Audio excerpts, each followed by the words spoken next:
You're tall, way taller. Okay, Yeah. just come where. Oh, look at that. I'm just gonna go farther. I feel I'm not gonna make you slouch your whole way through this interview. Look, I can see. Oh, look, that's a random act of. That's pretty good.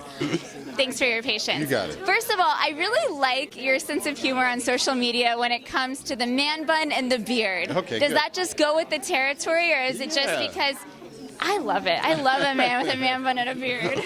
Yeah, you know, hey, I've had it for a good 15 years now or so. It's just like everybody else is catching up, and they're going, oh, another guy with a beard and a man bun. I'm like, I'm sure it'll come and go, but I'll still have it. So. No, exactly. And I would love to hear from you. This is all that's on my mind right now, is the fact that you're utilizing Twitter for animal rights activists and dogs. What does it mean for you to use your platform for those species in our world that can't speak?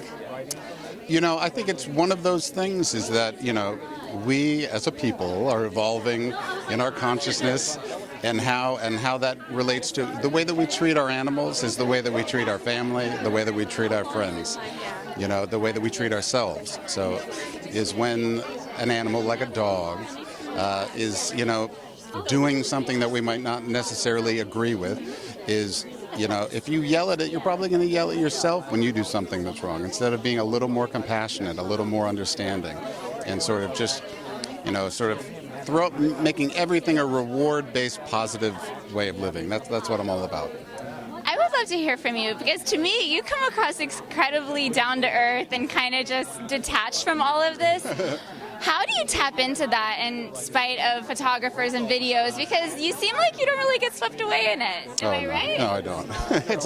What is it that helps you stay grounded like that? I'd probably say, you know, I've been doing yoga for 20 years. I've been doing Kundalini yoga for a long time, and that really keeps me pretty steady.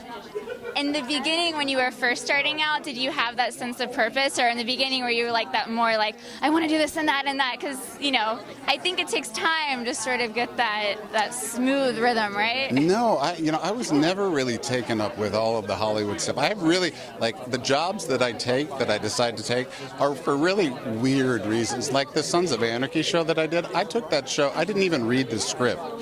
I always wanted to learn to ride a motorcycle, and I was like, they're going to pay me to learn to ride a motorcycle? I don't need to read the script, I want to do it.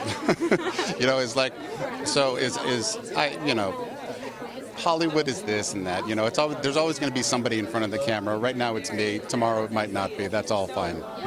I love that so much. And what would you just say is about this particular project that resonated? I mean, for any show to get a second season, especially in this, you know, wake, that's a big deal. What does it mean that it is getting received the way that it is?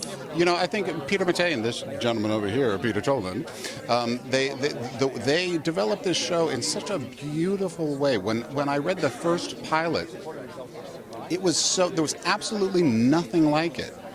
It was, you know, it felt like a fairy tale. There was echoes of little bits of magic in it, but it had this very rich sort of social commentary that was going on, you know, behind the scenes. It had a little bit of everything. And, you know, while we were making it, we were like, oh gosh, I really hope that this comes across, and it really did. So that, you know, is to be able to create something that's not just a little bit of this, but it's a little bit of everything. That's what we're all about. I love that. So if tomorrow you got a call that you got a part, but you have to shave the beard, would you be a little bit bittersweet about it? I probably wouldn't take it. Really? Yeah. How long does it take to get here? Oh, I mean, I've had a beard for a very long time. Yeah. But you really would be like, okay, that's how attached you are. Oh yeah, no. Do your agents get mad at you? Oh sure, oh sure. What do you say to them? No, man. I'm like, hey man, I'm a person first, an actor second, so. I love that. Well, it was lovely to meet you. Nice to meet Thanks you for too. taking the time. You got it, sir.